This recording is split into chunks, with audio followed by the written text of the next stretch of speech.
Hey everyone, welcome to tonight's late night happy hour. Brian Kamenetzky, Brian Kamenetzky, and Andy Kamenetzky. Hey, coming to you live. Don't ever do that again. I know, but that's sort of what it sounded like. It wasn't good, but that's kind of how it felt. Anyway, you got to yes and yourself sometimes. Yeah, no, that wasn't good. Anyway, Brian Kamenetzky and Andy Kamenetzky. It's the late night happy hour. Greg Bergman from 710 ESPN Los Angeles going to join us soon. Dodgers. Oh, he's coming. Bergman might be running late because he might be having a cigarette or something like that. Cigarette, like five or six of them, like that old cartoon where the guy smokes 12 at once. I mean, I wouldn't blame you, even if you're a non-smoker, Greg. Like seriously, that was intense. By the way, that we should clarify was the Dodgers 6-5 win over the Padres in Game 2 of the NL something series. They're like 14 different rounds, and so I don't know what they're calling the second round. NLDS. This is the DS we're in now. Yes, this is the real time. This is the real. All right. My understanding is this one's best of 5. The next round is best of 7, and then the World Series is going to be best of 9, like they used to do in the aughts. You would like that, wouldn't you? More. I would love it. Like if they went back to like 19, the Black Sox, like do that. Organista. I can't handle it. My heart can't handle this right now. Are you kidding me? You give me 9 games? Too much. Organista 24 says corporate Greg is important now. I mean, you only have me on because someone else had to cancel. You were on our list. You were on our list anyway. You just got bumped up. Oh, hey, great. Happy to be here. And especially after that. As Andy and I said, who do we know that's available at 10? That's pretty much what just happened. Well, we were going to talk. I mean, Steve Mason was scheduled for tonight. He begged off for voice reasons. He's losing his voice, which I guess he needs, which is fair enough. But it's like, what are we doing tonight? We're talking Dodgers and Lakers and stuff. Well, who do we know that's going to be watching the Dodger game? Greg Bergman. Yes, that is the one thing that I do, and I do it well. It's just, God, that game was intense. Like more so than even like Game 2 of the Lakers Denver series when the AD hit that shot. This it just built so much more because you had the 3-run lead, and then Kenley Jansen comes down. You're always thinking, okay, Kenley Jansen's out there, so it's going to be a little bit wild. And then he actually did make it wild. And then you get bases loaded. Too much. My heart. I can't do this, man. You're a relatively young man, Greg. I don't feel like I'm a young man. You guys call me an old man. It's all the same. Well, management. So what? Right. Like all right, where do we start? Because like everything about baseball that in a normal June that makes it boring in June when they're playing baseball in June makes a night like tonight incredible. And so like we got a feel for why baseball still can be such a great game. Do we start with Kenley? I mean, where do you guys want to start in the 9th inning? You want to build to it? What do you want to do? Well, I mean, you can go to a lot of different places. If you do want to start with Kenley, though, that was basically the end of Kenley Jansen as a closer. You have to think there's just no reason for him to be out with a lead anymore after what you just saw tonight. He had a 3-run lead, and not did he just not have the 3-run lead. He wasn't seeing the top of the lineup. He wasn't seeing Tatis, Machado, and Pham and Hosmer. No, he was seeing 5 through 9. He was seeing the back end of that lineup. At that point, if you have a 3-run lead, you cannot get back to Fernando Tatis at 1. You just can't get to that spot. And he allowed it to happen. He was throwing way too many pitches. He just could not find the play. It was a really good at bat from Cronenworth, but it really should not have gone that far. What do you see happening with him right now? Because I mean, and I know it's kind of a broad question because this is not the first time Kenley Jansen has ever been worried about in this role, particularly in the playoffs. But in your mind, when he shouldn't be closing, why? It's because you can see when he is throwing the cutter, sometimes he is actually throwing it and you see some movement on it. He's just having trouble locating that cutter. And you can see that he went inside on Cronenworth a few times. But for the most part, the rest of the hits that came up, nothing happened. They were all cutters. He threw, I think, 23 of 30 pitches were cutters, and they were not moving. They were just staying straight right over the plate. even if he does get it up to 93, 94, which he did on a couple of pitches, but besides that, it was basically hitting 88, 90. So if you're having a low velocity pitch with no movement, they're going to square it up. I mean, he right now is just this guy that, I mean, it's always interesting with closers anyway. It's always interesting with relievers in general, just because they can be so hit or miss.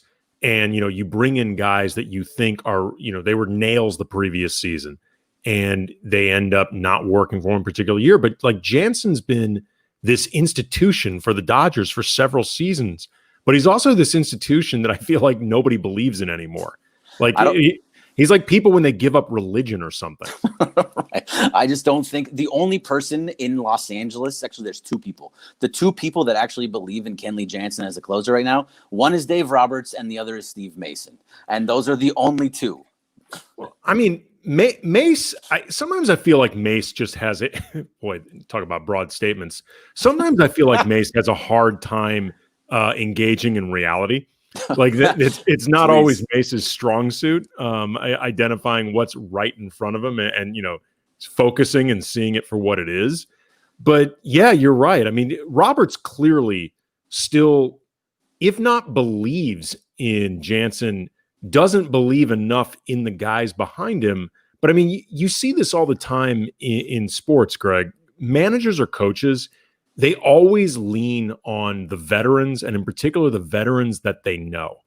You know what I mean? Like these guys get into their comfort zones, and especially too when these games have so much pressure involved with them and the stakes are so high, I think they often feel like I'd rather fail with what I know than fail with the unknown.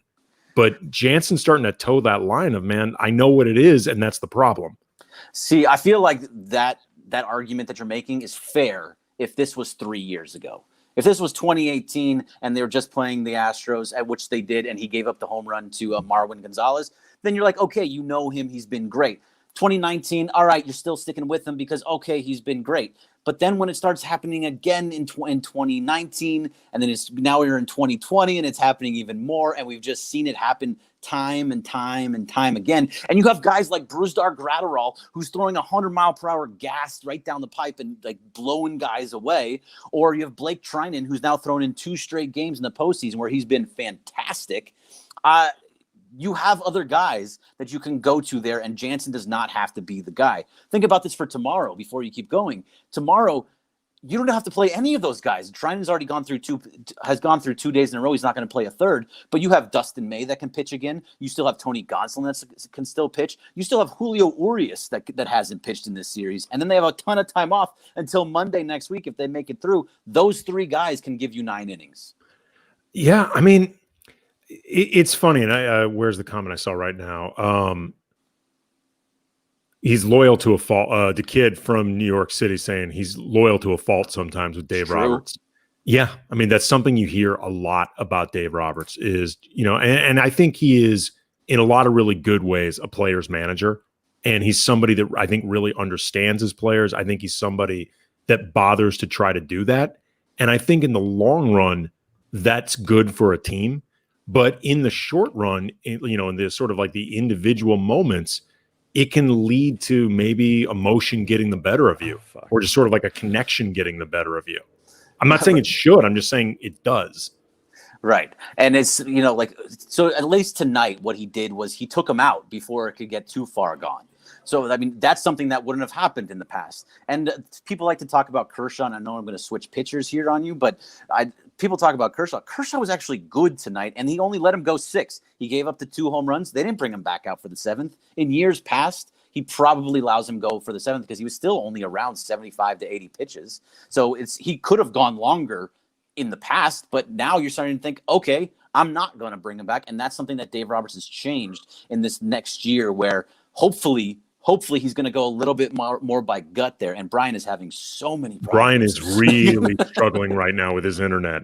He's walking around the house, I guess, looking for the best spot. I don't know if he needs to set up a hotspot or if he's going to be looking to do this from his phone. I don't know what's going on. Right next to the router. Just sit right next to the router. He just bought some new, I don't know if it's a new router or like something to set up an Ethernet line. Like, I don't know what he purchased. He said it was some knockoff that apparently you get what you pay for. It's like when you buy Apple, you're like, okay, this works. It's Apple. But then you buy a knockoff to the Apple, and guess what? It dies in a week. He's going to need, actually, I think maybe once, if he's eventually able to sign back onto his own show, he maybe could use some of your advice when it comes to pirating either cable or Wi-Fi. Allegedly.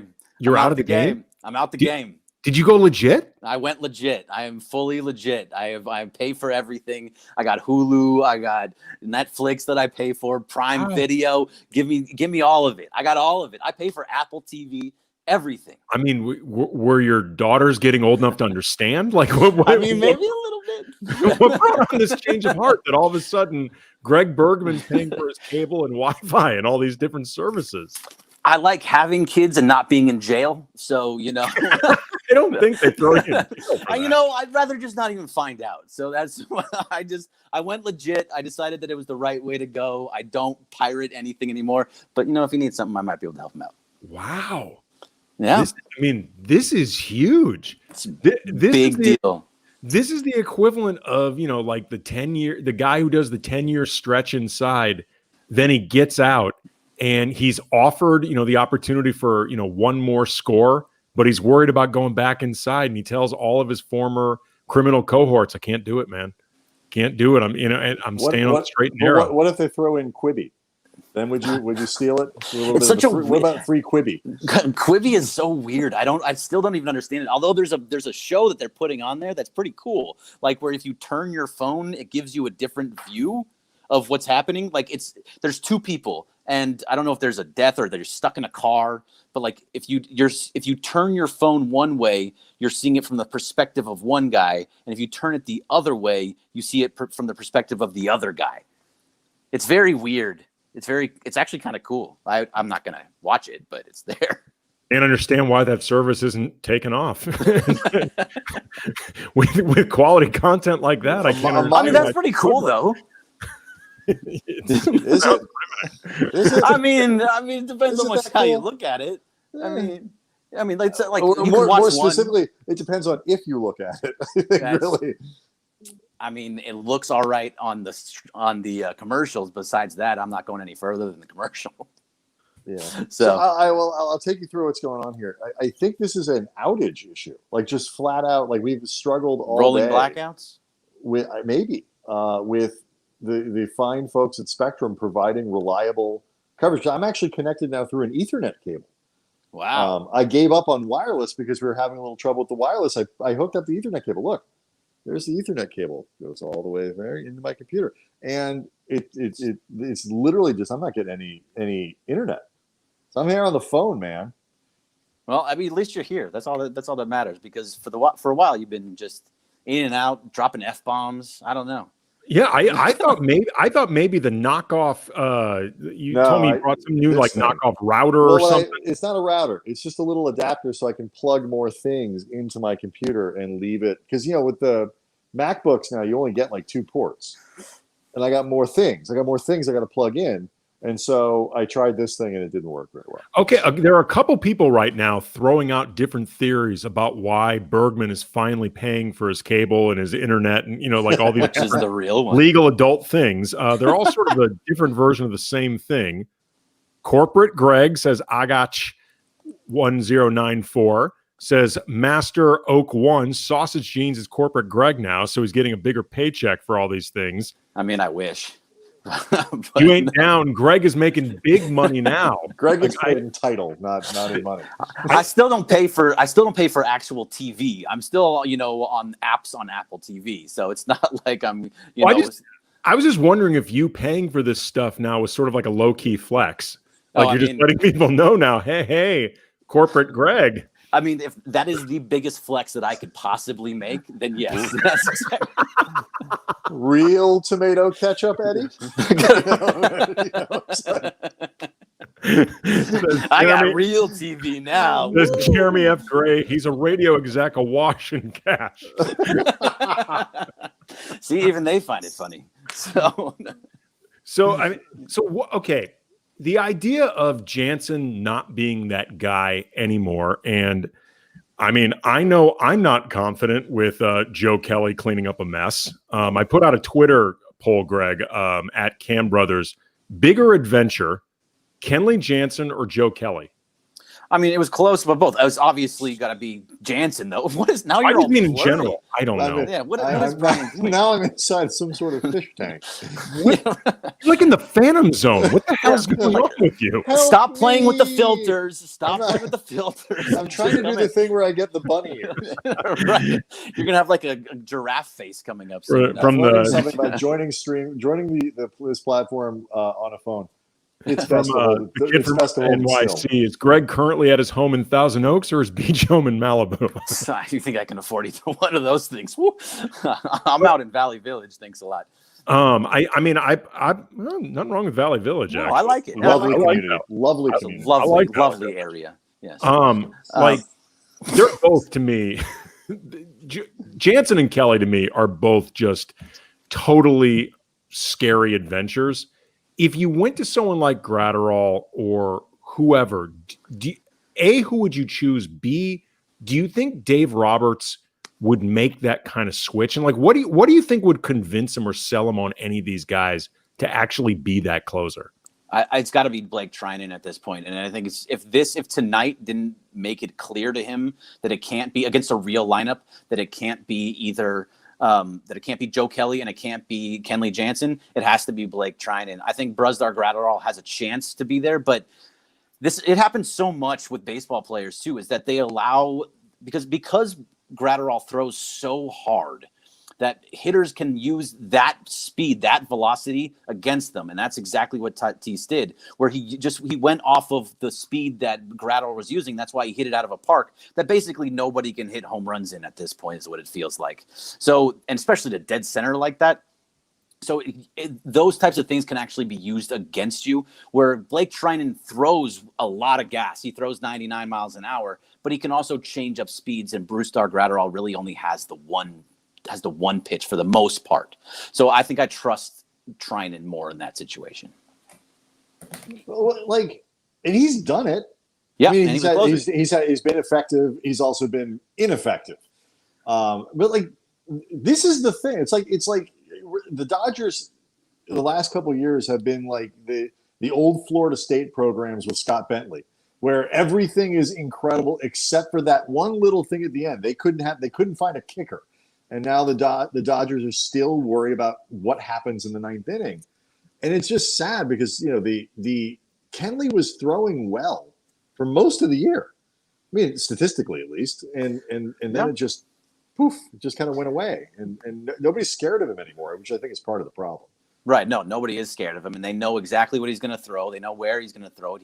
They know that he can't locate the pitches. And when he's not locating his pitches, you know that all of a sudden it's going to flatten out, and you're going to be able to square him up. So yeah, this is something that as much as he had a good year and he was able to get guys out, the velocity was still down. The cutter was still not moving the movement on it wasn't really there as much. And you're still seeing the same guy that you've seen for the last couple of years. He just was able to get through a bad NL West for the most part. I mean, look at the teams that they played. The only above 500 team that the Dodgers played in the 60-game season was the Padres, actually, in the A's too. I think they played the A's as well. That was above 500. That's it. That's not good. No, like he went up against bad lineups, and the one time he got blasted was against a below 500 Astros teams that is one game away from making it to the ALCS. Motherfuckers. Seriously. Oh, we're allowed to do that on here? Oh yeah. That's fantastic. Oh yeah, do whatever you want. And now you're dropping stuff too, Brian. I'm trying to just balance the thing, and like this, by the way, Andy, is why I didn't want to do the show anymore on the phone. No, I know. I've had to do the show on the phone before. It sucks. It's a pain in the ass. I used to operate the entire show through a phone. It was no fun. No, I know. Well, look, you're stepping up in the world. I like this platform. We love this platform. This platform is way better than what we were using before. It's much cleaner. It's much simpler. Carlo. Yeah.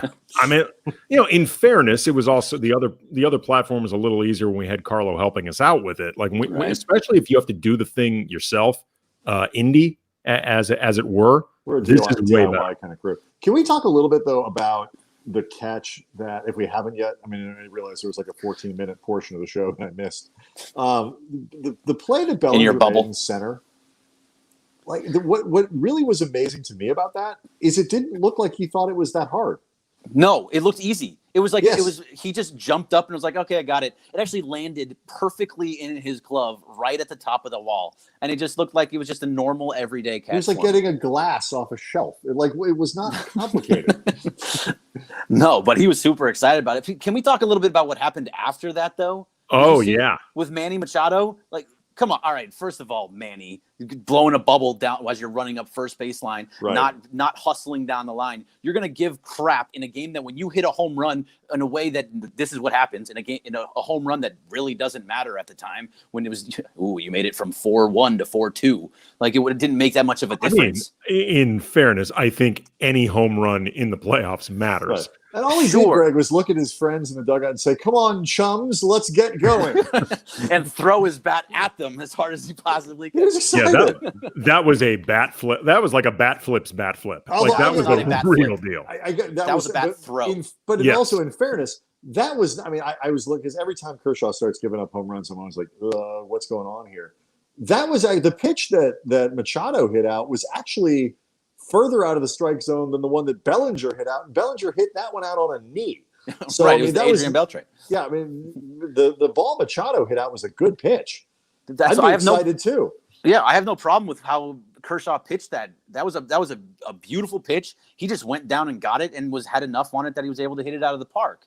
And then the next pitch was a Hosmer. That was a bad pitch. That was a hanging slider that just stood over the plate. But for the most part, I thought Kershaw was really good. And so Machado, to do that, to throw his bat like that and then get mad because the pitcher was excited because Bellinger caught a ball that would have made that kept them ahead in the game. You can't have it both ways, dude. Like, you gotta pick one. That was bizarre, especially too. I mean, a guy like Machado who literally he's never met a moment that he wouldn't celebrate. Like, that guy has never turned down a celebration opportunity in his entire career, which, by the way, I don't care. I'm not anti-celebration. I don't care about any of that stuff.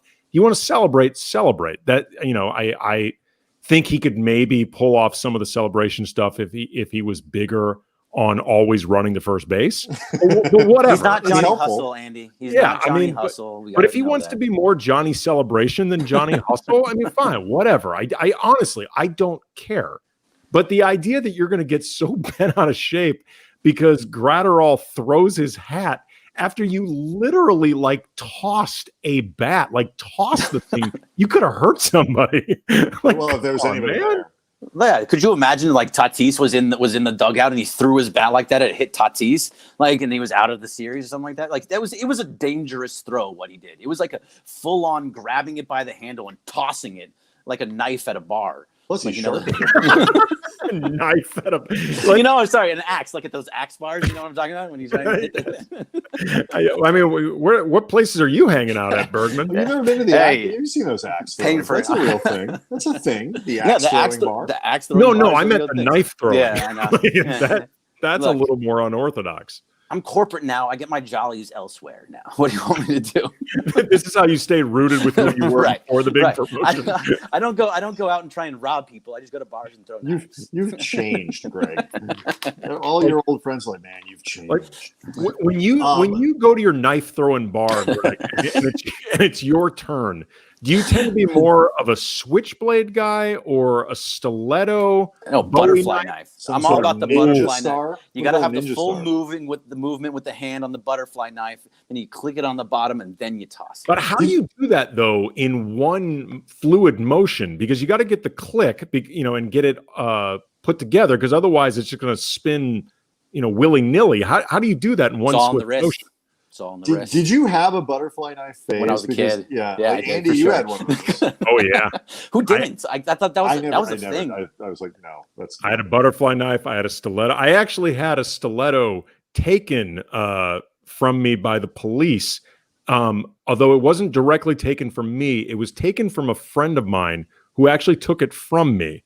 And then he got pulled over and the police found it. And he said, well, it doesn't actually belong to me. It belongs to my friend. And he gave them all my info.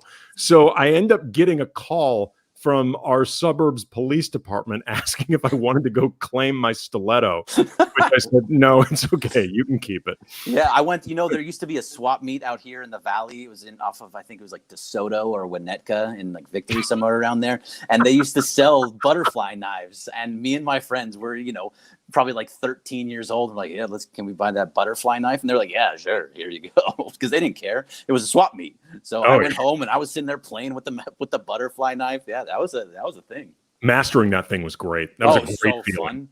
Fun. And you might look at it and say, like, why did you have one of those? But in fairness, the prep school that Andy and I went to was very dangerous. Oh yeah, I mean, you had to have very dangerous. There's a reason I got those eyes tattooed on the back of my head like Schillinger on Oz. I mean, just that was our life. Sometimes have you seen that teacher? Have you seen that teacher with the tattoo of the eyes on the back of his head? No, it's creepy, dude. Oh yeah, no, go just Google it. You guys got computers in front of you. Google, like, it's a teacher from like France or something like that, and he has tattoo of these giant eyes on the back of his head. It's creepy, man. I don't know if I'd want that as my teacher. It's creepy. I want to know how he got hired. Do you see him? No, I'm okay, let me see if I can find this. I think my internet's back on. Let me try here. Eyes in back of head teacher. Tattoo. Yeah, teacher. Yeah. Teacher. Oh, just wait. You're going to see him and be like, what? That's a teacher? He's like an elementary school teacher, too. Greg, you kind of buried the lead here. It's not like he's just got an eye on the back of his head. Literally, his entire body, head to toe, is covered in tattoos. Yeah, but there's a giant eye on the back of his head. It is. It's huge. It's very big. Andy, I'll send it to you. Okay, please. Yeah. It's creepy, I would want this guy to be my teacher. You would? No, you'd be freaked out. You would never do anything wrong, right? Well, no, but it's not like the front of him makes it. But like, Greg, this is the front of him. I know. His whole body is totally tattooed. I'm gonna get this put up. Look at his front. I mean, but like, it's not like you look at like, he was totally normal looking, and I didn't find anything at all off-putting or weird until I saw the back of his head. No. It's the whole thing. Like, do you think that he has? I didn't actually see. I mean, this guy's literally tatted up head to toe. Did he cut the front of his tongue so it looks like a lizard? What subject? He teaches kindergarten. Yes, it's a kindergarten teacher. He also has 3 tattoos of eyes on the back of his head. He's got a third eye. Like he's like the Illuminati. He's woke. Oh my God. Yeah. You imagine if you're a kindergarten kid and you're like, oh, hey, I'm going to steal your fruit cup. Nope. No, you're not. I got eyes on the back of my head. I'm going to see if I can get this uploaded during the show, but that's unbelievable. Oh my God. And then there's this guy, Brian. Now you're in a wormhole now. Now you're just sitting here like trying to find crazy tattoos. Well, no, you said it's the same guy. Oh, okay. Because that's his front. That's my. The front of the guy. Oh my. I didn't realize there was a front to go. Same guy. It's the front. Same guy. I did not realize there was a front to go along with this. Oh my! It's creepy, man. I wouldn't definitionally, like Andy. Every back has a front. I know. I didn't know if the front was a little more tasteful. Nope. No. Well, no. I mean, it depends on how you look at it, right? Right. I mean, who am I? I love my tattoos. I'm not doing that. No, I mean, I have one, and it's fairly subtle, and whatever. I am not anti-tattoo, but that's a little much. I'm not going to lie. It's a lot. It's a lot going on there. I'm trying to see if I can get this uploaded. But anyway, wow, that's a really, really intense preschool teacher. It's a lot. It's a look. Sure is. I don't even remember what we were talking about. Oh, stilettos and butterfly knives. Yeah. Butterfly knives. Yeah, I always thought that kind of stuff was stupid. Like, did you shoot stuff like with like BB guns and things? No, I did. I went paintballing a lot. That was fun though. Like, you go up into the mountains and you just shoot paintballs at people. So That was as close I got to guns. People who were playing or people who just ran? I mean, depending on where I was on the field, of course. But yes, it was the people that were playing. Yeah, so that stuff was fun. But I don't know. I mean, all I know is that tonight was the craziest night of baseball I've had in quite some time. Even last year when the Dodgers lost to the Nationals, I was just more angry. I was more pissed off than anything. Like tonight, I was legitimately scared of what was about to happen. What do you think about this thing that they're going? Because I mean, look, it's not that it's a little like basketball. It's like winning this would be hard. What they've been doing is hard. It's a 60-game season, but in my head, it feels like winning like the Christmas NIT tournament or something like that. Where like it's good or it's better than you won, but it like if you could like if as a huge Dodger fan. If you won the World Series this year, Dodgers win this year, but you know they can't win for another 20 years. Mm-hmm. Like, do you take this one, or like, would you rather like try to go win a couple real ones in the next couple years? No, give it to me this year. I don't care. It's a world championship is a world championship. A World Series is a World Series. These after 30 plus years, I don't care if you played 5 games of regular season. It means I just want that World Series championship, especially this year. 2020 sucks. Like, okay, give me championships for the Lakers. Give me championships for the Dodgers. I'm good. Really quick, we will get back to the baseball, but I just wanted to show this photo while it was on people's mind. I could not manage to upload the photo with the 3 eyes on the back of his head, but I have a feeling the front will suffice in terms of driving the point home. Here we go. Oh my! That's your teacher. That's your kindergarten teacher. That's your kindergarten teacher. Like, I'm sure can you imagine? I bet you he's the nicest guy in the world. Yeah, and like he comes in and he gives everybody cupcakes every day. Like he's probably the coolest dude ever. He also probably wears a shirt like at school. Well, that's the thing. Like, why are you taking pictures with no shirt on? I'm sure that'll do. Don't hide it. As long as he has a shirt on, that wouldn't make any 5-year-old a little unsettled. As long as he has a shirt on. Yeah. But like he has to be. He has to be the nicest guy in the world, right? There's no way that he's somebody that's gonna like yell at a kid or anything. He's gonna be super nice. He has to be. You can't be like that and be a mean person. Does he? Because I feel it's actually possible that he very well could look like that and be the meanest guy in the world. But as a kindergarten teacher too, like you got to be a certain type of person to deal with like 30 screaming kids. You guys know you have kids. I used to be a kindergarten teacher. You could be this type of person. Oh, yeah. You could be this type of person and specifically get the job because you hate kids. Like that's actually the. I mean, I guess that's fair. Wait, hold on, but. You were a kindergarten teacher? I was a kindergarten teacher. Yeah. For like 3 years. That's crazy to me. Like, I thought all you knew were Lakers. I was good at it, too. You got along well with the kids? Yeah. No, I was quite good at it.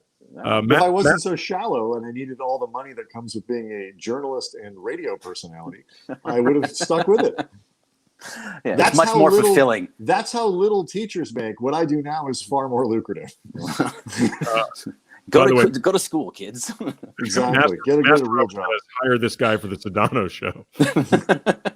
God, Sedano needs it. Like he needs this dude's like staring at him all day. He needs to like we're at home, but this guy needs to be sitting next to Sedano during the show. That is intense. That's a lot. Go back to that guy. That is. That is intense. I mean, it's good work, but it's intense. That's a lot because he's got the eye thing, like the contact lens is going on. No. Actually, Greg, tell me what you think. Somebody on the chat says that's actually he tattooed his eyes white, black. That's actually tattoo work. No. My goodness, I didn't know you could do that. See, the thing is, like, he's saying hire this guy for the Sedano show and LZ's new drinking buddy. But I feel like if this guy was standing next to the Sedano during the show, he'd be like, "Hey, man, I just got to tell you, the wing right there on the left, it just is a little bit off. You probably need to add a little bit more right here, and then it will actually look right." Yeah, he's very picky. Did you guys know that you can do that? You can tattoo whites of eyes. You can tattoo anything at this point. There are risks. I mean, that guy is the proof at this point, right? That guy's the proof. You can tattoo any part of your body. Wow. If you can dodge a ball, you can dodge a wrench. I don't think he dodged anything when he was getting all but that. Like, do most people know that? I'm putting up a poll. Okay. Yes. No. All right, so Greg, the back-to-back jacks I know actually did get some people I could just see on Twitter nervous with Kershaw just because we've seen this before, home runs in the playoffs with Clayton Kershaw. That doesn't actually bother you because of the pitches that he threw, and one of them was actually okay. And I guess was Machado correct? Just got a good piece of it. Yeah, Machado just got a good piece of it. So that was the first one. The second one to Hosmer was bad, and that was bad. That was one bad pitch. Yeah, that was one. That was a bad pitch, but that also could have been because he gave up the home run before that, so his mind was a little bit off. And to John Smoltz's credit, which I'm crazy that I'm actually saying I'm giving John Smoltz credit, but he said that this is a pitcher that is not going to let that affect him. I don't know, when you're at 32 and you've done this a bunch of times in the playoffs where you've given up runs, and he has given up 3 back-to-back home runs 3 times in the NLDS and never in the regular season. So there's something about in the NLDS where he gives up the back-to-back. This is one of those sports things that always, and I was hoping to ask either LeBron or someone this last night in some of the Lakers post-game stuff, but it's a little hard to get called on these days. But like, experience is a weird thing. And sometimes it's great. Like LeBron's played 53 finals games now and can lean on all kinds of things. But, Tyler Hero's running around doing all kinds of crazy stuff and like having, he's playing pretty well and whatever, doesn't seem bothered by it. Other guys have less, KCP kind of grown into this thing. But if you have bad experience after bad experience after bad experience in the postseason, experience isn't necessarily helpful. So, I mean, and we're not really at the part of the Clayton Kershaw postseason experience where the doomsday stuff tends to come in yet. It's usually another round from now. Yeah, it's usually in the NLCS or in the World Series. But I actually thought that he was basically good in this game. He did have the bad pitch, like we said, but for the most part, I thought he was actually good to like decent to good. It wasn't great. He still had 6 strikeouts. He left with the lead. Dave Roberts he was dealing. This is probably was my fault. I was literally about to type the technical term for what Clayton Kershaw is doing right now is dealing. Right. And then Machado hit the home run, and I just put the phone down. right thing to do. But he seems better. His velocity is up. He's locating pitches. There's a lot of things that he's doing where he's becoming much more of a pitcher than just somebody like a thrower. I know that's a whole cliche thing, but that's who he is now, and he's doing it pretty well. I mean, you're never going to be always, every time he's up there, you're going to be a little bit worried because of his past. But I actually thought he was good, and I think this is going to be a good year for him in the postseason, just in general. Well, I was just going to say, like, I know I put the question out before, like, do you feel like differently about this World Series? Is it as satisfying? I mean, for me, it is. I'm not a diehard Dodger fan. I'd be excited, but if Kershaw is the exception of it, he goes out and has a great NLCS, has a great World Series, that would be enough. Like that would make it totally justified and awesome. Then that thing goes away. It's like Peyton Manning after he wins a Super Bowl finally, that thing can be put to bed. He's got a ring, and honestly, I think it might help him win a couple more before it's done. Yeah, I mean, look, this team is not going anywhere for a little while. That they are still very, very young. They still have a great farm system. They're great offensively. They're great defensively. They have young starting pitching. They have young guys in the bullpen. Everything that they have is going to be good for a long period of time. This isn't just they didn't just go for it this year by bringing in Mookie Betts. They brought him in and added to a core that is going to be here for a long time. If anything, they're going to lose guys like Jock Peterson that has looked terrible so far. Like, those are the guys they're going to lose. They were going to trade Jock Peterson earlier this year if Artie Moreno hadn't gotten so offended by having to wait, apparently. Yeah, I mean, they still moved on Stripling, but think about the Red Sox, though. I mean, I know that they got a couple of guys from the Jeter Downs and Alex Verdugo, but they were supposed to have Brusdar Graterol in that trade. And now he's a Dodger because the Dodgers decided to say, hey, all right, Twins, go ahead and take Kenta Maeda instead, which sucks. But you brought in Graterol, who's throwing 100 miles an hour and is pitching in big-time innings in the postseason. And Maeda was great this year. Like that He was was something really that kind good. of snuck up on people. Like, He was never bad with the, no, but the like Dodgers. he wasn't Cy Young. He almost won a Cy. No. He almost won a Cy Young. He was very good. He was very good. Yeah, and Ryu was good again too. Like both guys were good that they gave up. Right. And but Verdugo their was good. staying power just Verdugo was good too. I mean, he wasn't Betts, and that's kind of the whole thing. Exactly. You got to get. Right. It's a little like when people like you start. What are you going to complain about the AD trade? You gave up too much for AD. That's my favorite thing right now. Pick swaps, too. Greg. Did you have to do the pick swaps? I talk to people about it still now, being like that we're one of those people that was like, oh God, they gave up too much for him. And I go, do you think they gave up too much for him now? Like, think about it. Well, I was worried because it was the picks. You're talking about picks from like 6 years from now. I don't care what happening from 6 years from now. I'm worried about now in the next couple of years. If you get a championship out of it, it's all worth it. Because championships are really, really hard to get. Like, I mean, I think sometimes Laker fans lose sight of that because championships compared to the rest of the league and like the way the rest of the world works, championships seem easy to come by. The truth is they're really hard. Even the ones that the Lakers all won, those were really hard championships. And, you know, I love Brandon Ingram. I've been a big Brandon Ingram fan well before it was fashionable. I think Lonzo hopefully can get better, but there are certain things he does well that if he can just stay on the court, there's going to be utility in his passing and defense. Josh Hart is going to have a 10 to 12 year career as a role player, like a good role player on a good team. Like those are valuable players. That said, they are all easier to find than Anthony Davis. Like period. Even a guy like Brandon Ingram, who I think is going to be a multi-time All-Star. I think he's that good. He is going to be easier to find than Anthony. Like the odds of Brandon Ingram becoming a top 5 or higher player in the league just don't work in his favor. And again, I say this as somebody who really likes him, who thinks he has incredible upside. He's only, I think, 22 now.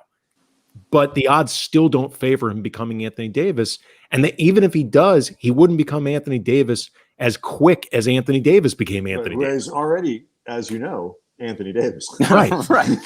Yeah, I mean, like, look at it just in this series alone. You have Bam Adebayo, who everyone's being like, look at everything he can do. He can bring the ball up the court. He's a big man. He does all these other things. He's a skilled player that does things that no other big man can do. Oh, except for Anthony Davis, who actually shoots threes too. He does everything that Bam does better and more of. It's one of these things where, like, you go through it. Like, think how good Jimmy Butler is. So you're talking about with Bam. Like, he's amazing. Jimmy Butler's not even close to as good as LeBron or AD. Nope. He's just not. I mean, as amazing, he's an all-star. He's in the tie. He's a 1%er in the league. He's all these other things, but he's not in the same, zip code as LeBron and AD. Those guys, he's at least one tier down from that. And baseball is a little different. Like, you may not have an opportunity for Mookie Betts to impact a series like when you need him to. Like tonight, you had Tatis and Machado both came up with an opportunity to really do big giant things, and they both got on base. And I thought the Machado at bat, particularly against Kelly, was really impressive. But you can't guarantee that's going to happen. Basketball is different. Like Anthony Davis, LeBron, those guys can make a difference on every single play in the fourth quarter if they're playing well. And that's why basketball, if you get the transcendent player, you always win the trade. Doesn't matter what you give up.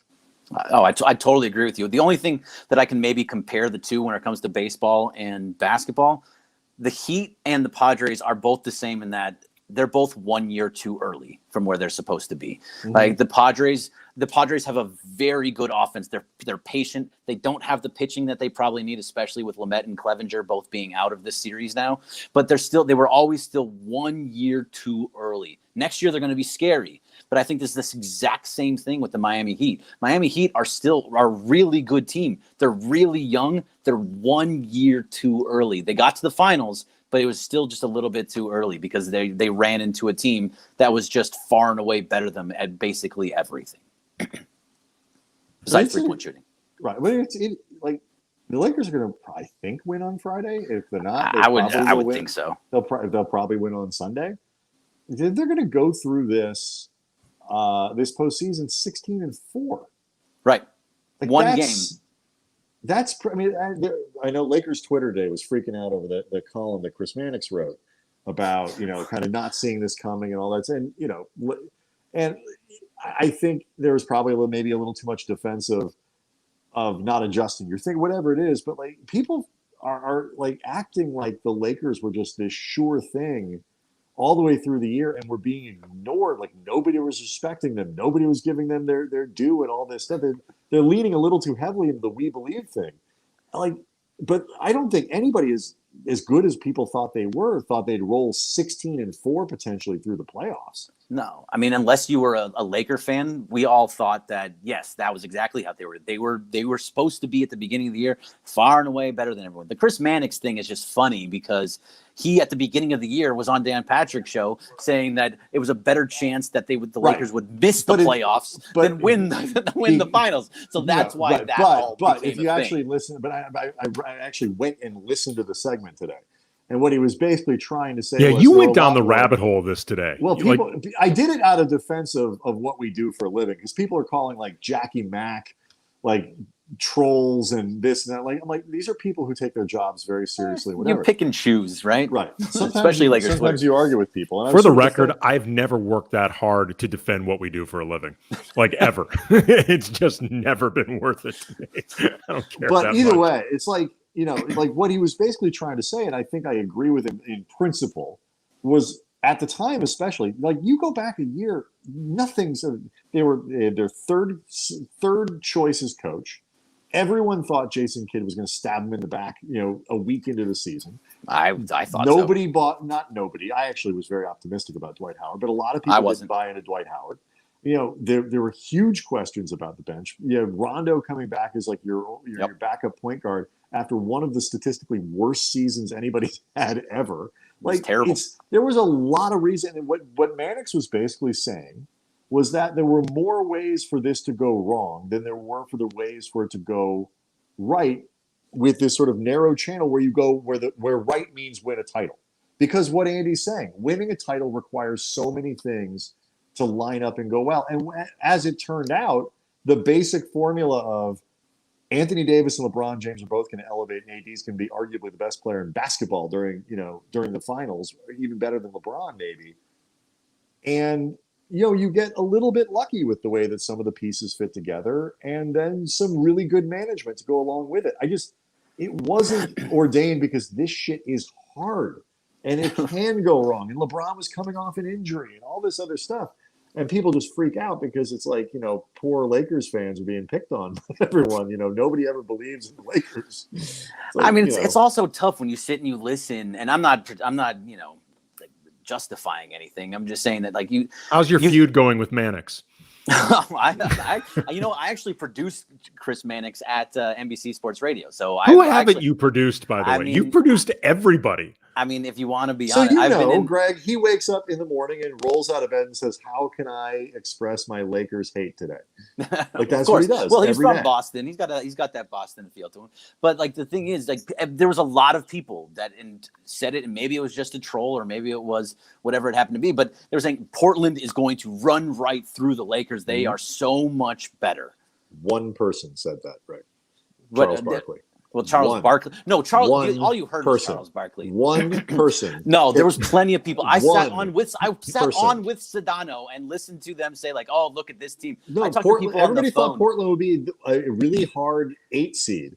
You know how many of ESPN's 17 experts picked Portland to win that series? None. None of them. ESPN lines up 17 basketball commentators for like every series, and none of them picked Portland. None of them. Maybe whatever it was. Charles Barkley on television. Well, they were just saying, like, you had the Clippers like trying to lose a game so that the Trailblazers could get in to give them a series, and so there was that narrative. Even if it wasn't true, that was the narrative. Then there was the, oh well, you know what? The narrative for the Rockets they're small, but if they hit all their threes, then they got a chance. Like, we'll give them a puncher's chance. They still don't think we're going to win, but they could. It's very possible that it could happen. Then it was like, so you're upset with people for giving a team a puncher's chance? I'm not upset. Don't put this on me. I'm just saying what You don't it is sound the not issue is. upset, Greg. Like, you know, I'm just saying what what the whole narrative is behind all those things and why Lakers Twitter is getting like that and feeling the way that they're feeling. I thought they were better than every one of those teams. I picked 5-game series for every single series for the Lakers this year because of Anthony Davis and because of LeBron James. When you have the two best players in all of basketball, you're going to win games. well, look, in fairness too, and I was somebody who had the Lakers over Portland, I want to say in 6. And I think did. you said 6. Yeah, I think we 6. both said And, 6. right. And I thought Portland did have the potential to be an unusually difficult 8 seed. That was also, though, when I thought Zach Collins was going to play in the series, and Zach Collins would have helped him. He didn't. B, I thought Damian Lillard would play every game in the series. I mean, I got hurt in game 4. Right, but missing like a game and a half matters. I mean, especially if you're not the better team. And also C, and now this is sort of being kind of forgotten about, the Lakers looked like ass during the restart part of the bubble. Those first 8 games were terrible. They were right. terrible. So, I mean, like, there is at least some reason that you would give the Blazers some degree of respect. Now, the Rockets, I thought the Lakers were going to roll. I did not think the Rockets had any prayer. I had the Lakers in 5, and I remember when Brian and I were talking about this, I said, if you made me choose between 4 and 6, I'm taking 4. Like, right. I just didn't believe, I never bought into what the Rockets were doing. Just not even because they were going small, but it was more because of the idea of they can't literally make any adjustments. Like, there's nothing they can do other than do what they do better. I mean, they could have thrown Tyson Chandler in there for a little bit if they really felt. That's not a thing that you can do. It was a rare series that was either going to be like Lakers in 7 or Rockets in 7 or like Lakers in 4. Like there was very little middle ground, I think, to the Houston series. We're either going to find out quickly it was going to be a problem or not. In game 1, it looked like, okay, but the Lakers were just awful in that game. They did everything wrong and still, I think it was still in it, going into the 4th. But like that was then it was like, oh, I guess it's not going to be a problem after. No. And then they rolled Denver. I say all this because I think it's impressive what they've done. That they've actually been for a team that's been expected to go potentially win a title all year long, one of the 3 favorites in the NBA, betting wise, media wise, all that stuff, and they've been better than people expected. I think it's really impressive. Yeah, it's been insanely impressive, and that's to be able to do that and to go, and even with all the restart too. Like when you're in the middle, you're flying high at that point when you beat Milwaukee and the Clippers on the same weekend. Like you're looking really good, and then all of a sudden you have to stop for what was it, like 4 months, 5 months before you could actually come back and start playing in a bubble. Like, that's a tough thing to do. Everything got stretched out, and they still are better than everybody else by a long shot. So it's extremely impressive what they're doing, and I couldn't be happier watching them right now. It's amazing. What would make you happier this year? If you can only choose one, you're gonna do this to me. Laker championship or Dodger championship? Like, I know what the city cares about more. The city cares more about a Laker championship, and I don't even think it's close. Well, especially this year, right? Especially this year with Kobe and yeah. But what would make you personally happier? No judgment. Just only one of the answers is correct. But you'll judge me afterward. Yeah, exactly. But no, I've had this question before, especially from Sedano. But I would take the Dodger championship over the Laker championship. It's been 32 years since the Dodgers have had a championship. I was 5 years old when the Dodgers won a championship, and I don't have a lot of memories from that World Series. I have Game 1, Kirk Gibson home run, sitting next to my brother on the couch while my parents were out to dinner. That's my only memory from that. I have memories. They left the two of you alone? No, we had a babysitter, I'm sure. I don't know who it was. I don't even remember who the babysitter was. I was 5. But like I have memories. It was Kirk Gibson and Vin Scully.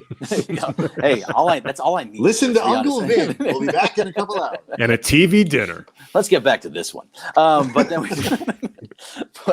good night, Greg.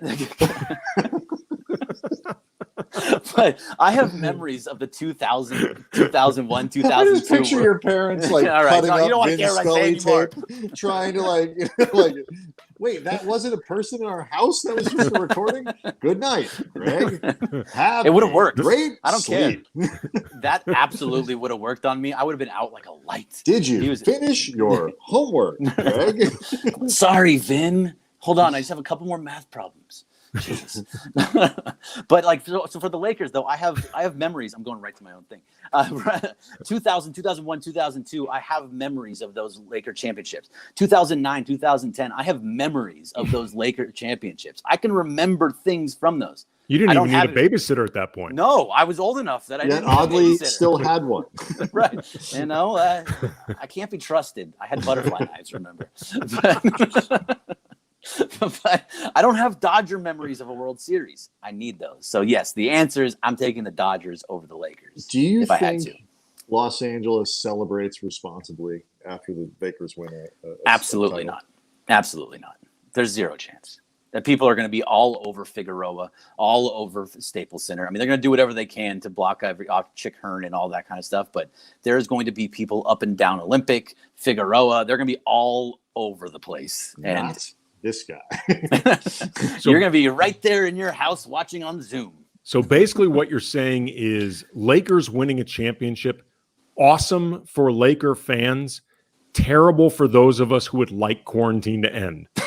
Because this is just going to regress us for like another couple months. San Diego, they won one freaking series and everybody's, I mean, it's San Diego, but everybody's out in the streets like – and in fairness, everybody on that team, with a couple exceptions, everybody on that Padres team looks like a super broy super spreader.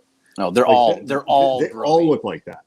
Yeah, and also, I mean, let's be honest here. I know that they expanded the playoffs. The playoffs didn't start until the NLDS. The playoffs actually begin in the NLDS. Those wild card 3-game series nonsense, that's not real postseason. So they are still 0-2 in the postseason.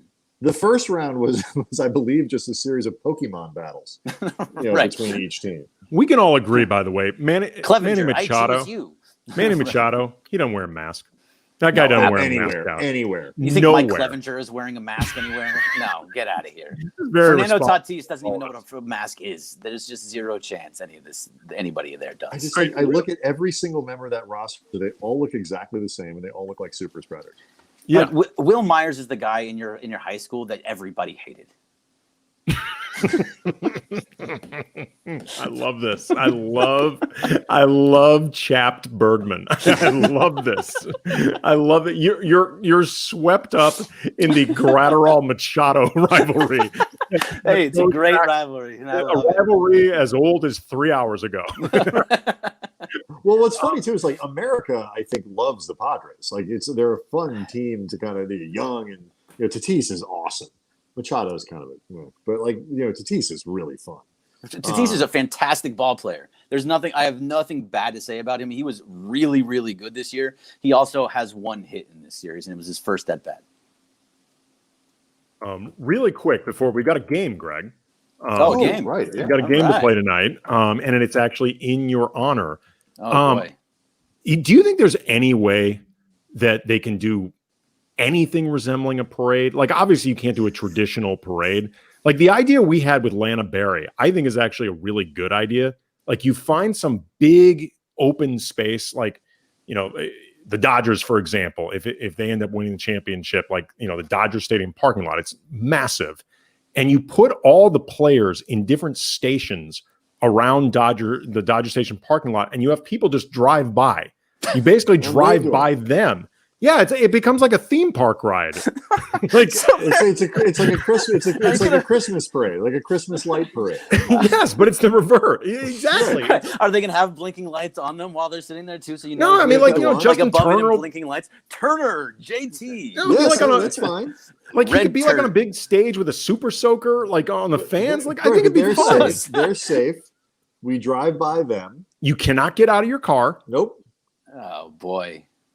Yeah, I mean, I don't have a better idea. So I'm going to say, like, a fantastic idea. I'm all about it. You're the guy who wanted everybody to drive to the stadium, tailgate there, get hammered, and then drive home. Which is not a bad idea. And they do it in San Diego, and they do it at the Rose Bowl, and they do a lot of places. It actually works really well. So you can do something like that. I don't mind that. If you want to put everybody gets a bunch of pickup trucks, right? And they go into Dodger Stadium and you have your big stage and everyone just goes in pickup trucks and go back into it. And you just sit in you have your lawn chairs and you put them in there and you just watch them all on a stage. I'm all for that. I think that's a great idea. Yeah, I think the problem though with everybody in the back of pickup trucks and watching, like if it becomes stationary, then you're going to have people eventually getting out of the trucks, and it's going to start turning into a super spreader thing. Like you've got to keep everybody in motion. You've got to get people in and out, but still let them experience a parade. So I like my theme park idea, or I should say ours with Lana, with Lana Berry. So let's say me and you two, Brian and Andy, we go there and we each go in our separate cars. Right. We're the parade. They are just kind of sitting there as like monkeys in a cage, and we're just we're just driving by. There's no cage. No, it's an open air. It's an open air. Okay. And we're just going, yay! Exactly. What's going on, Brazdar? No, they're going, exactly. And they wave to us, you wave to them. So they have to sit there. So they have to sit at a chair for like 6 hours. They can celebrate. They're not sitting on a lawn chair. I mean, really, how much different is it though for them if all they're doing, if they're on the top of some double-decker bus, is basically standing there waving to people? All you're doing is having them on a different station with some of their teammates, having fun, celebrating while people drive by them. See, I actually love the idea of them still doing the parade, but nobody actually being on the streets. So you have them like on a double-decker bus with nobody around, but driving through the area. What if you set up miles of those same video? What if you set up miles of those same video panels, like they have, like in the bubble, and just have people remotely project? I actually think though that works. Seriousness, a smart arena will take a strip of like somewhere space inside the arena, one of the things, and actually do that and put virtual fans in actual games once fans are allowed back in the building as another revenue driver, another way to get people inside.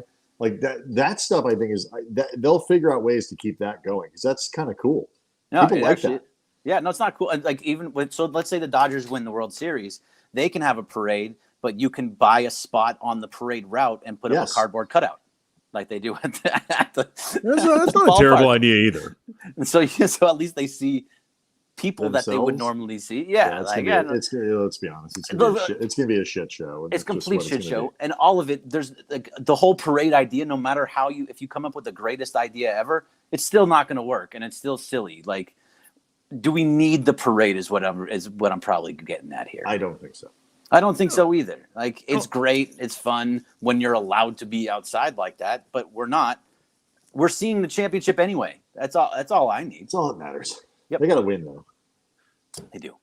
All right. So we got a game, and this is in your honor, Greg. And everyone knows your current nickname at the station is Corporate Greg. But before that, it was Sausage Jeans.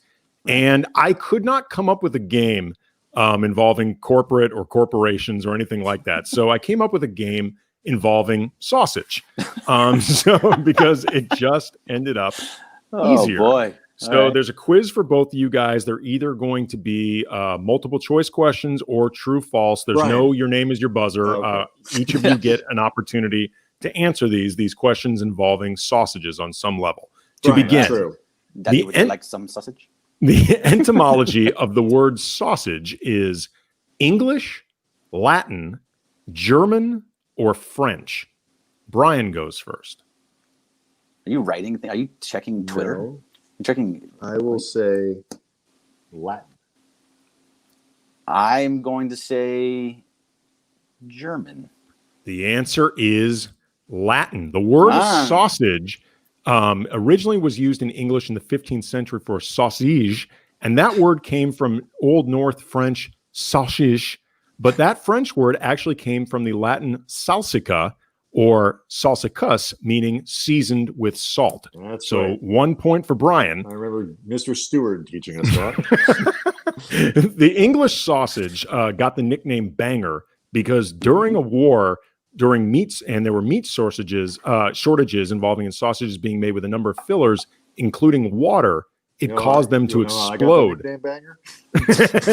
Nobody wants to know that, Brian. No, nobody wants to know, nor does anybody believe it. How many kids you got? Answers to questions. I'll take answers to questions. Nobody was asking for 300, Alex. I'll take your answers off the air. The sausages were being made with a number of fillers, notably water, which caused them to explode while cooked. Which war was it? World War I, World War II, the Revolutionary War, or the War of 1812? Greg goes first. Let's go with the War of 1812. The question basically amounts to which war had exploding water sausages? Yes. Yes. I was going to say true, so that's not true or false, though. I will say World War I. Brian is correct. It is World War I that they had these janky sausages that eventually became bangers. So Brian obviously water sausage is a great name for a band. Brian obviously knows his sausage. Yes, he does. Which of these? See what you did there, Greg. Not that there's anything wrong with that. Which of these German sausages is a made-up word?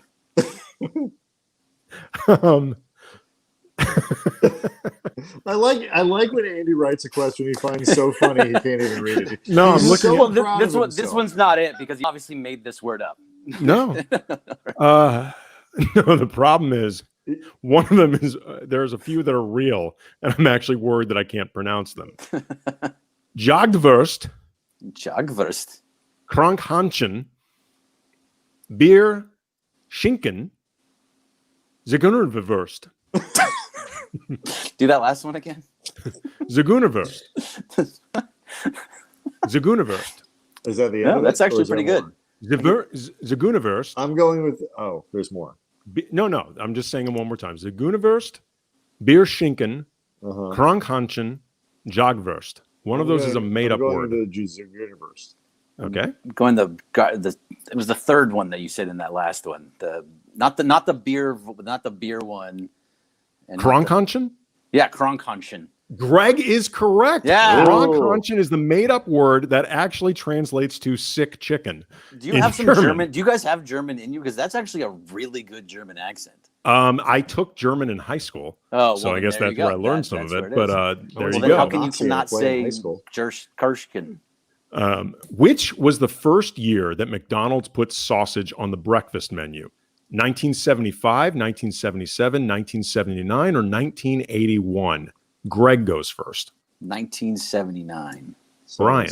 Feels like a 77 move right there. It is a 77 move. That's when they debuted the breakfast menu. It included the Egg McMuffin, hotcakes, toasted English muffin, scrambled eggs, Danish hash brown, and sausage. You guys got any pancakes? Nope.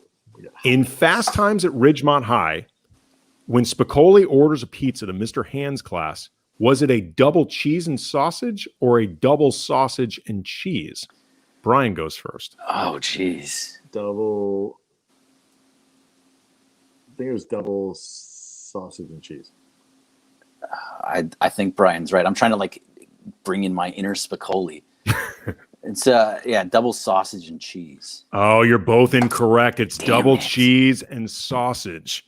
I've been thinking about this, Mr. Hand. If you're here and I'm here, doesn't that make it our time? Certainly there's nothing wrong with a little feast on our time. So it's still You're absolutely right, Mr. Spicoli. Oh, it's so great. So still 3-1, Brian. In the movie Groundhog Day, which character loves to eat blood sausage? Phil Connors, Bill Murray's character, Rita, Andy McDowell's character, Larry, Chris Elliott's character, or Ned Ryerson, Steve Tobolowsky's character? I believe Greg goes first. Rita. I believe that is correct. You are both correct. It is Rita, and this grosses out Bill Murray to no end. So 4-2, Brian up. Brian goes first on this one. Which of the following actors did not do a voice in Seth Rogen's animated movie Sausage Party? Oh, I never saw it. Colin Hanks, I know Brian didn't. Ed Norton, Salma Hayek, Seth Rogen. Seth Rogen. It's like one of those trick questions, isn't it, Brian, where Seth Rogen doesn't do anyone. I think it's Colin Hanks, though. Greg is correct. It is Colin Hanks. The other back in it. voice. So What's last the question. Kamenetzky Brothers podcast? Last question. Brian up 4-3, but as luck would have it, Greg, this last question is worth 2.5. Oh, man. 2. All you need is 2. All right. Really, really only needs to be worth 1.5, right? That's true, but I'm rounding up. It's easier for me. And Greg will go first on this one. True or down. false? He should go first. Okay, fine. Brian goes first. True or false? Sausages have an official Twitter account. I mean, they should. God, I love those sausages. I'm going to say an official Twitter account? Yes, an official. No, I'm going to say false. With a blue check mark and I'm everything. going to say false. I think their Twitter account is unofficial. Well, the only chance that I can win is if I go true. So I will go true.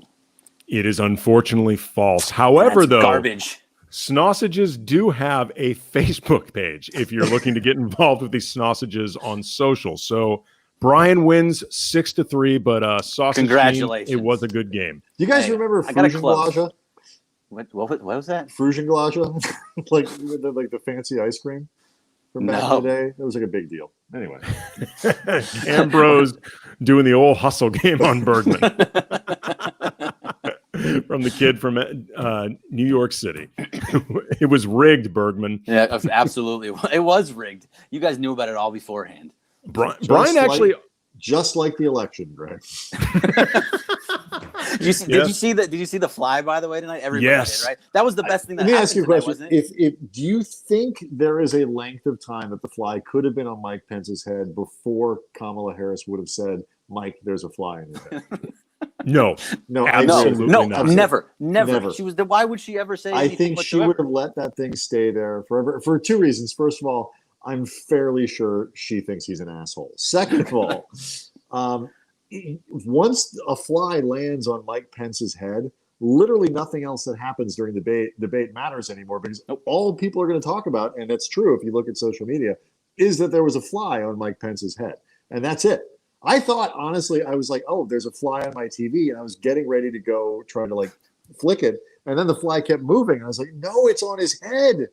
Poor guy, he's got a fly on his head. Is it poor guy? Like, do you feel bad that he has a fly on his head? I did not. But right. They both, though, ultimately got upstaged by that fly. Like, they really did. And it was kind of fortunate for Mike Pence because he was, up to that point, being upstaged by his own eye. Right. What was going on there? I don't know. Did you see that somebody on Twitter went and took a dropper and just started dropping water right down past his eye? The internet is fantastic. There are times when it always wins. A cesspool of horridness. Right. And it's had just terrible effects on our democracy. But sometimes you get somebody who does a little eyedropper in Mike Pence's red eye, and it's like, you know what? It's probably worth it. Right. That makes Twitter worth it just for things like that. Absolutely. Feely MJ is correct. This shit just got late night. Yeah. All right, Greg Bergman, corporate Greg from 710 ESPN, our old sort of boss.